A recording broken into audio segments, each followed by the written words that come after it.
اللہ اکبر سبحان اللہ الحمدللہ استغفر اللہ نحمدہ و نصلی علی رسولہ الکریم اما بعد اعوذ باللہ من الشیطان الرجیم بسم اللہ الرحمن الرحیم۔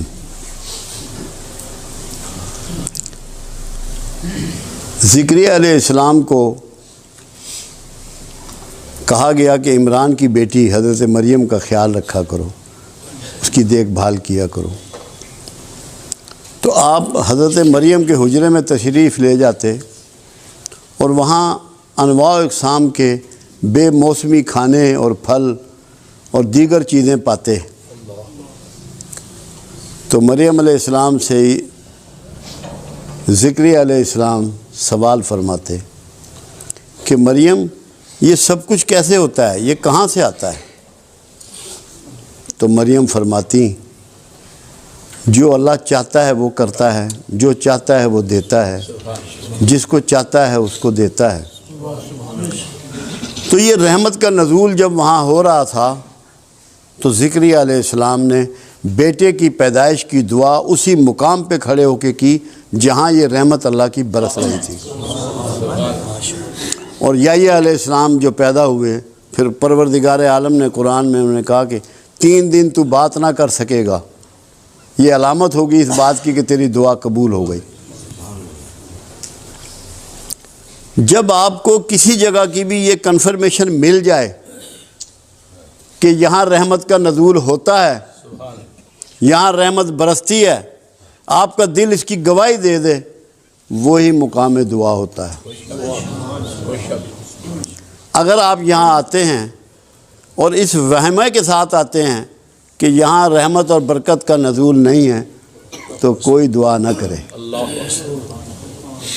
اور اگر آپ کا یہ یقین ہے کہ یہاں کچھ نہ کچھ غیر معمولی ہے، کچھ نہ کچھ اس کی رحمت برستی ہے، تو دعا ضرور کیجئے گا، انشاءاللہ آپ کی دعائیں اللہ قبول فرمائے گا۔ ایک تو یہ میں نے بات کرنی۔ دوسری بات یہ ہے کہ قرآن ہمیں یہ سکھاتا ہے کہ کیا ہو گیا ان لوگوں کو کہ جو اپنی جانوں پر ظلم کر بیٹھے ہیں، کیوں نہیں میرے رسول کے پاس جاتے اور درخواست گزار ہوتے کہ ہمیں اللہ سے بخشش لے دو، اور رسول تمہارے لیے بخشش مانگے اور میں بخش دیتا۔ کیا یہ اسی زمانے کے لیے بات تھی؟ محدود بات تھی؟ یہ قیامت تک کے لیے ہے، کیونکہ جب قرآن میں مینشن ہو گئی، قرآن کی بات، قرآن کا رول بعد از قیامت بھی ہے، یہ ہمیشہ کے لیے معاملہ طے ہو گیا۔ جب آپ درود شریف پڑھتے ہیں، جب سرکار پہ سلام بھیجتے ہیں تو آپ کی بات پوری پہنچتی ہے، مگر ہمیں کرنا کیا ہے؟ پہلے ہمیں اس بھید کو سمجھنا ہے۔ جو رسول اللہ پسند کرتے ہیں ہمیں اسے پسند کرنا ہے، جو رسول اللہ ناپسند کرتے ہیں ہمیں اسے ناپسند کرنا ہے۔ خالی کھلی کام نہیں چلے گا کہ آپ یہ سمجھیں کہ بس آپ کی دعائیں قبول ہو جائیں گی، آپ کی بخشش ہو جائے گی۔ آپ کو رسول اللہ کے گروہ میں شامل ہونا پڑے گا۔ معافی لینے کے لیے کچھ طریقے آپ کو بدلنے پڑیں گے۔ حالانکہ اللہ کے حبیب صلی اللہ علیہ وسلم نے اس کی نشاندہی فرما دی کہ ایک ایسا زمانہ آئے گا، لوگوں نے نہ مجھے دیکھا ہوگا نہ میری آواز کو سنا ہوگا، مگر مجھ سے محبت کرتے ہوں گے۔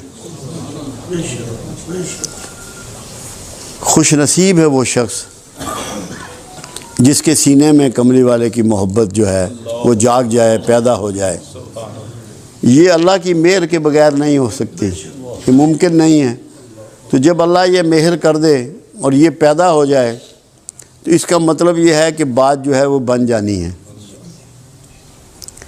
اب دیکھنا یہ ہے کہ ہم زیادہ وہ کام کرتے ہیں جو رسول اللہ کو پسند نہیں ہے۔ غصہ ہے، نفرت ہے، حسد ہے، ضد ہے، دشمنی ہے، عصبیت ہے، منافقت ہے، جھوٹ ہے۔ کیا یہ چیزیں عمل میں لانے کے باوجود آپ سمجھتے ہیں کہ آپ کا رسول اللہ سے گہرا تعلق ہے، پیار کا تعلق ہے، محبت کا تعلق ہے یا اپنے آپ کو دھوکہ دے رہے ہیں؟ آپ کو سچائی اپنانی پڑے گی، محبت اپنانی پڑے گی، شرافت اپنانی پڑے گی، پاکیزگی اختیار کرنی پڑے گی، یہ آپ کو چینج کرنا پڑے گا۔ اب آپ دیکھیے کہ کچھ لوگ آپ کے پاس آئے اور انہوں نے کہا کہ رسول اللہ صلی اللہ علیہ وسلم، ہم جب آپ کے پاس آتے ہیں تو جو اصحاب صفہ آپ کے پاس بیٹھے ہوتے ہیں ان کی جوئیں ہمیں چڑھ جاتی ہیں، ان کی جوئیں ہمیں چڑھ جاتی ہیں، ہمارے لیے ملاقات کا ٹائم کچھ الگ کر دیجئے۔ میرے آقا کو تکلیف بہت پہنچی، انتہائی ذوق پہنچا۔ آپ نے ان کے لیے نہ کوئی ٹائم مقرر کیا، نہ اس بات کا جواب دیا، خاموش ہو گئے۔ مگر اس دن آپ نے ایک دعا فرمائی، اے اللہ، یہ میرے آقا کی دعا ہے، مجھے مسکینوں میں رکھ، انہی میں مارنا اور انہی میں اٹھانا۔ اب یہ آپ لوگوں کے لیے ہے آج۔ اگر آپ کو مسکین برا لگتا ہے، آپ کا کملی والے سے تعلق نہیں ہے۔ مسکینوں کو اپنا لو، دھتکارو مت، گندے کپڑے والے کو اپنے سے دور مت کرو، کمزور حیثیت کے آدمی سے نفرت مت کرو۔ اگر چاہتے ہو کہ تمہیں کملی والے سے فیض ملے، تمہیں اس کی شفاعت نصیب ہو، تو سوچ کو بدلو، یہ ارادہ کر لو کہ مسکینوں میں رہنا چاہتے ہیں میرے آقا، مسکینوں میں مرنا چاہتے ہیں، مسکینوں میں اٹھنا چاہتے ہیں۔ ہم کہاں کھڑے ہیں؟ ہم کہاں کھڑے ہیں؟ ہم کیا کر رہے ہیں؟ کیونکہ بہت زیادہ دعویٰ پورے معاشرے میں بکھرا ہوا ہے۔ ہر کوئی یہ سمجھتا ہے کہ میں رسول اللہ سے محبت کرتا ہوں، میں رسول اللہ سے عشق کرتا ہوں، مگر کیا اس کے رویے سے یہ باتیں چھلکتی ہیں؟ یہ احساس ہوتا ہے کہ میں کیا کر رہا ہوں، مجھے کیا کرنا چاہیے؟ اپنے اس سوچ کو بدلنا ہے۔ یہاں آنے کا آپ کا مقصد ہی یہ ہے، یہاں بنیادی طور پہ ہمارا سکول آف تھاٹ جو ہے وہ تصوف ہے، جو تمام اولیاء اعظام کا سلسلہ چلا آ رہا ہے، نسل در نسل چلا آ رہا ہے۔ وہ صفائے قلب کو بلیو کرتا ہے، اپنے اندر کی صفائی اس کا منشور ہے، اس کا ماٹو ہے۔ غصہ موجود ہے، نفرت موجود ہے، شدت موجود ہے، اور پھر بھی اندر محبت ہے تو کیسے ہوگی؟ محبت درد کے بغیر نہیں ہو سکتی۔ جب اللہ کے رسول صلی اللہ علیہ وسلم راتوں کے کھڑا ہو کے امت کی بخشش کی دعائیں کرتے ہیں، امت کی عافیت کی دعائیں کرتے ہیں، امت کی مغفرت کی دعائیں کرتے ہیں، کیا یہ بغیر درد کے ہے؟ کیا سینے میں سے دعا نکلتی ہے بغیر درد کے کسی کے لیے؟ کیا یہ ممکن ہے؟ کیا ڈرامہ کیا جا سکتا ہے؟ اس درد کو اپنانا ہے۔ میں آپ کو یقین دلاتا ہوں، اگر آپ کے اندر تھوڑا سا بھی درد پیدا ہو گیا، ہم قیامت کے قریب کے زمانے میں ہیں، سرکار سے دوری کے زمانے میں ہیں، تو تھوڑا سا بھی آج کا جو درد ہے نا، وہ آپ کی کائنات کو بدل ڈالے گا۔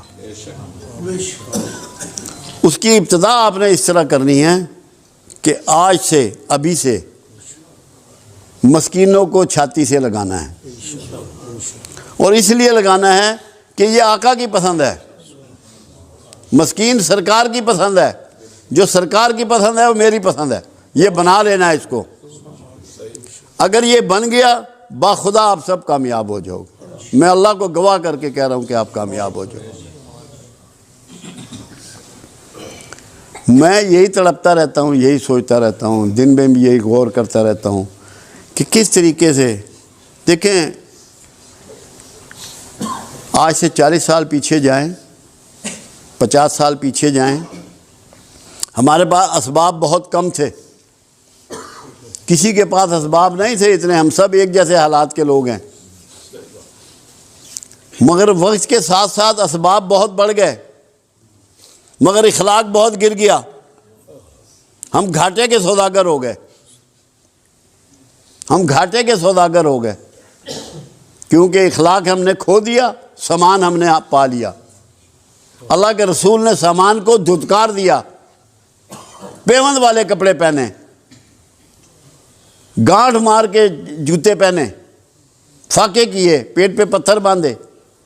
ہم سامان کے چکر میں سارے اخلاق اور ساری محبت کملی والے کی اس سے دور چلے گئے۔ ہم نے گھاٹے کا سودا کیا۔ سوچ کو بدلیں، سامان سے مرکز کو ہٹائیں، اس دل کو اور دماغ کو اخلاق کی طرف مائل کریں، جس میں درد ہو، انسانیت ہو، شرافت ہو، احساس ہو، کسی کی خدمت ہو، کسی کی سیوا ہو، دلجوئی ہو، دلداری ہو۔ یہ جب تک نہیں کریں گے، یہاں آنے کا مقصد، ان محفلوں کا مقصد پورا نہیں ہوگا۔ میں تو یہ چاہتا ہوں کہ میرے جو دوست یہاں آتے ہیں، میرے ساتھی جو یہاں آتے ہیں، یہ کسی کو نہ بتائیں کہ ہم کہاں جاتے ہیں، کوئی تعارف نہ کرائیں، ان کے رویے سے پتہ لگے کہ ان کا استاد کون ہے، ان کے چلنے سے پتہ لگے، ان کی بات کرنے سے پتہ لگے، ان کے کاروبار کرنے سے پتہ لگے، ان کی نوکری کرنے سے پتہ لگے کہ کہاں بیٹھتے ہیں یہ، کس کے پاس جاتے ہیں، کس سے سیکھتے ہیں۔ اگر یہ نہیں ہے تو میں بھی غلطی پہ ہوں اور آپ بھی غلطی پہ ہیں۔ چسکا نہیں لینا، بابا جی نے بڑی گال کی تھی، اس کا کوئی فائدہ نہیں۔ جو آپ کے سینے کو چیر دے، بات وہ ہے، اندر احساس پیدا ہو جائے، اندر جاگ جائے آپ کا، میں پتہ ہو تنہائی میں اسی لیے ظفر صاحب، آج میں ٹیلی فون پہ صبح بات ہو رہی تھی منڈی باؤلدین، کہنے لگے آپ نے جو فارمولہ دیا ہے اس پہ میں غور کرتا ہوں تو حیران رہ جاتا ہوں۔ میں نے تقوی کے لیے ان کو یہ سمجھایا تھا کہ تقوی وہ ہے، متقی وہ ہے جس کی تنہائی پاکیزہ ہے، جس کی تنہائی پاک ہے۔ اگر آپ کی تنہائیوں میں خیالات اچھے نہیں ہیں تو آپ متقی نہیں ہیں۔ تو یہ سمجھنے کی چیزیں ہیں۔ آج میرا دل تھا کہ جتنے دوست آئے ہیں، کوئی بندہ ہم میں سے ایسا نہ ہے جس کے کوئی جسمانی، کوئی نفسیاتی، کوئی معاشرتی، کوئی معاشی، کوئی روحانی مسائل نہ ہوں۔ ایک تو یہ ہم قیامت کے قریب کے زمانے میں ہیں، پھر دین سے بہت دوری ہے، قرآن سے بہت دوری ہے، اچھے لوگوں سے بڑی دوری ہے۔ وہ میاں محمد بخش کا شعر ہے نا، جس کپڑے پھول بدے ہون خوشبو آئے رومالوں۔ وہ سنگت کی بات ہے، پھول جس کپڑے میں بھی لپیٹ جائیں اس کپڑے میں بھی خوشبو بکھر جاتی ہے اور پھیل جاتی ہے۔ ایسے ہی کسی اللہ والے کے ساتھ تعلق جوڑنے سے یہ ہوتا ہے کہ اس کی خوشبو آپ کے سینے میں بس جاتی ہے، آپ میں کچھ نہ کچھ احساس پیدا ہو جاتا ہے، اللہ کا ڈر اور خوف اور کملی والے کی محبت اس میں بیٹھ جاتی ہے آپ کے سینے میں، آپ کے دل و دماغ میں۔ تو میں چاہ رہا تھا کہ میرے جتنے دوست آج آئے ہیں، کیونکہ ایک تو میرا یہ ایمان ہے اور میرا یہ یقین ہے کہ یہاں رحمت برستی ہے۔ کچھ مجھے ایسی احساس بھی تھا کہ جس نے جو دعا مانگنی ہے اپنی، جو اس کے دل میں ہے، جو اس کی آرزو ہے، اس کے معاملات ہیں، خرابی ہے، جو بھی ہے، اللہ کے لیے کوئی کام بڑا نہیں ہوتا۔ ہم یہ سمجھیں نا کہ یہ کام اللہ نہیں کر سکتا، اللہ کے لیے تو ہر کام چھوٹا ہے، ہمارے لیے چھوٹا یا بڑا ہو سکتا ہے۔ اللہ کے لیے کسی کام کی کیا ویلیو، اس نے تو کن کہنا اور کام ہو جانا ہے۔ اس کے لیے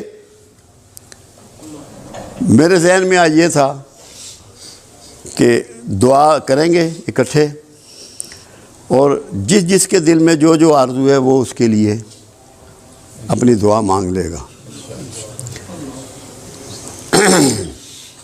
اس سے پہلے ایک بات بہت ضروری ہے، قرآن حکیم میں یہ بات سمجھائی گئی کہ مشرکین مکہ رسول اللہ صلی اللہ علیہ وسلم کو جب پکارتے تھے تو رانا کہتے تھے، رے عین نون الف، یعنی کہ چرواہا، چرواہا اللہ کے حبیب نے قرآن میں یہ بتایا کہ میرے رسول کو آئندہ سے رانا نہ کہو، اس کو کہو انظرنا۔ لوگوں نے اس کے معنی اور مطلب کو نہیں سمجھا۔ انظرنا کا مطلب ہے کہ آقا نظر کرم ادھر پھیریے، نظر کرم ادھر پھیریے۔ تو آپ نے دعا سے پہلے سب نے انظرنا پڑھنا ہے کہ ہم نے پہلے آقا کو متوجہ کرنا ہے اور پھر اللہ سے مانگنا ہے۔ بات سمجھ میں آئی یا نہیں آئی؟ پہلے پڑھنا ہے انظرنا کہ آقا ادھر نظر کرم پھیر دیجئے، پھر اپنی اپنی دعا جس نے بھی کرنی ہے وہ کر لینی ہے۔